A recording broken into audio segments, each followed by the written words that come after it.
ప్రచురణ నిరుద్యోగత సాధారణంగా అభివృద్ధి చెందుతున్న దేశాల్లో వ్యవసాయ రంగంలో కనిపిస్తుంది. అంటే ప్రచురణ నిరుద్యోగత అంటే శ్రామికుల ఉత్పాదకత శూన్యంగా ఉంటుంది. అంటే జీరోగా ఉంటుంది. భారతదేశంలో ప్రచురణ నిరుద్యోగం ప్రధానంగా వ్యవసాయ రంగంలో ఎక్కువగా కనిపిస్తుంది. అభివృద్ధి చెందుతున్న దేశాల్లో అంటే ఆబ్వియస్లీ మన ఇండియా కూడా అభివృద్ధి చెందుతున్న దేశమే కాబట్టి.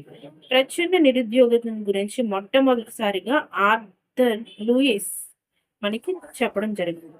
ప్రచురణ నిరుద్యోగులను నిజంగా పొదుపుగా వాడొచ్చని రాగ్నర్ నర్క్‌ని పేర్కొన్నారు. Very important. రాగ్నర్ ఎవరు ఏం చెప్పారన్నది మనకి వెరీ ఇంపార్టెంట్.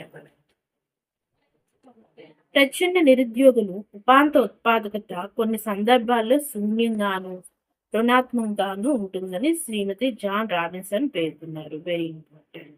స్వచ్ఛంద నిరుద్యోగిత అంటే పని తక్కువగా అంటే ఇప్పుడు